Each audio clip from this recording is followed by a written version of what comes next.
Dr. Ehrman maintains that we can never say that a miracle like the resurrection probably occurred, because miracles by their very nature are inherently improbable. Now, despite what he says, this argument is nothing new. It was already propounded in the 18th century by David Hume in his essay of Miracles. Dr. Ehrman's argument is just a warmed-over version of Hume's reasoning. Now, what do contemporary philosophers think of Hume's argument against the identification of miracles? Well, let me introduce you to another Ehrman, John Ehrman, professor of philosophy of science at the University of Pittsburgh. This Professor Ehrman is not a Christian. In fact, he's an agnostic. He doesn't even believe God exists. Nevertheless, you see what he thinks of Hume's argument. It's not merely a failure, it is an abject failure. That is to say, it is demonstrably, irremediably, hopelessly fallacious. Let me explain why. When we talk about the probability of some event or hypothesis A, that probability is always relative to a body of background information, B. So we speak of the probability of A on B, or of A with respect to B. So, in order to figure out the probability of the resurrection, let B stand for our background knowledge of the world apart from any evidence for the resurrection. Let E stand for the specific evidence for Jesus' resurrection, the empty tomb, post-mortem appearances, and so on. Finally, let R stand for Jesus' resurrection. Now, what we want to figure out is the probability of Jesus' resurrection given our background knowledge of the world and the specific evidence in this case. Now, probability theorists have developed a very complicated formula for calculating probabilities like this. And I'm going to walk you through it one step at a time so that you'll be able to get it. The first factor that we need to consider is the probability of the resurrection on the background knowledge alone. This is called the intrinsic probability of the resurrection. It tells how probable the resurrection is given our general knowledge of the world. Next, we multiply that by the probability of the evidence given our background knowledge and the resurrection. This is called the explanatory power of the resurrection hypothesis. It tells how probable the resurrection makes the evidence of the empty tomb and so forth.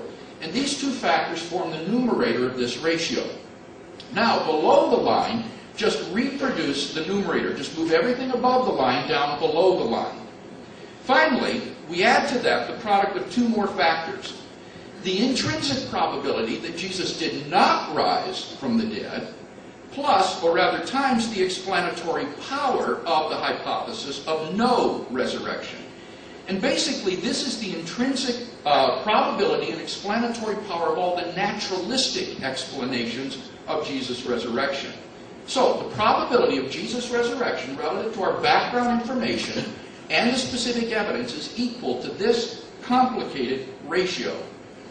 And now we're ready to see exactly where Dr. Ehrman's error lies. So, in the grand tradition of Hume's abject failure, I give you Ehrman's egregious error. He says, because historians can only establish what probably happened, and a miracle of this nature is highly improbable, the historian cannot say it probably occurred.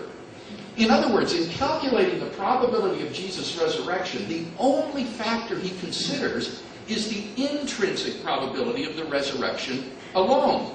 He just ignores all the other factors, and that's just mathematically fallacious. The probability of the resurrection could still be very high, even though the probability of R on B alone is terribly low.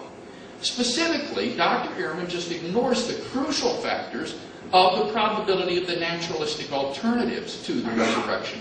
If these are sufficiently low, they outbalance any intrinsic improbability of the resurrection hypothesis.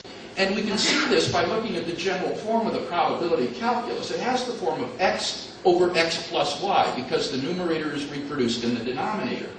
Now, notice that as y tends towards 0, the value of this ratio tends toward 1, which in probability theory means absolute certainty. So what is really crucial here is the probability of y, which represents the intrinsic probability and explanatory power of those naturalistic alternatives to Jesus' resurrection. So Dr. Ehrman can't just ignore these or present fanciful hypotheses. In order to explain that the resurrection is improbable, he needs not only to tear down all of the evidence for the resurrection, but he needs to erect a positive case of his own in favor of some naturalistic alternatives. But that's not all. Notice that Dr. Ehrman just assumes that the probability of the resurrection on our background knowledge is very low. But here I think he's confused. What, after all, is the resurrection hypothesis? It is the hypothesis that Jesus rose supernaturally from the dead. It is not the hypothesis that Jesus rose naturally from the dead. That Jesus rose naturally from the dead is fantastically improbable. But I see no reason whatsoever to think that it is improbable that God raised Jesus from the dead. In order to show that that hypothesis is improbable, you'd have to show that God's existence is improbable. But Dr. Ehrman says that the historian cannot say anything about God. Therefore, he cannot say that God's existence is improbable. But if he can't say that, neither can he say that the resurrection of Jesus is improbable. So Dr. Ehrman's position is literally self-refuting. But it gets even worse. There's another version of Dr. Ehrman's objection which is even more obviously fallacious than Ehrman's egregious error, and I call it Bart's blunder. Here it is. Since historians can establish only what probably happened in the past, they cannot show that miracles happen, since this would involve a contradiction, that the most improbable event is the most probable. In truth, there's no contradiction here at all, because we're talking about two different probabilities. The probability of the resurrection on the background knowledge and the evidence versus the probability of the resurrection on the background knowledge alone. And it's not at all surprising that the first may be very high, while the second might be very low. There's no contradiction at all. So in sum, Dr. Ehrman's fundamental objection against the resurrection hypothesis is demonstrably fallacious. Now, Hume had an excuse for his abject failure. The probability calculus hadn't yet been developed in his day. But today, New Testament theologians no longer have any excuse for using such demonstrably fallacious reasoning. Now, Dr. Ehrman has already shown himself to have the scholarly objectivity to reverse himself on the power of the empirical evidence. But in this case, a reversal of his position is mathematically obligatory. And I hope that the same scholarly objectivity that led him to reverse himself with respect to those four facts will now also lead him to rethink his opposition to the resurrection hypothesis.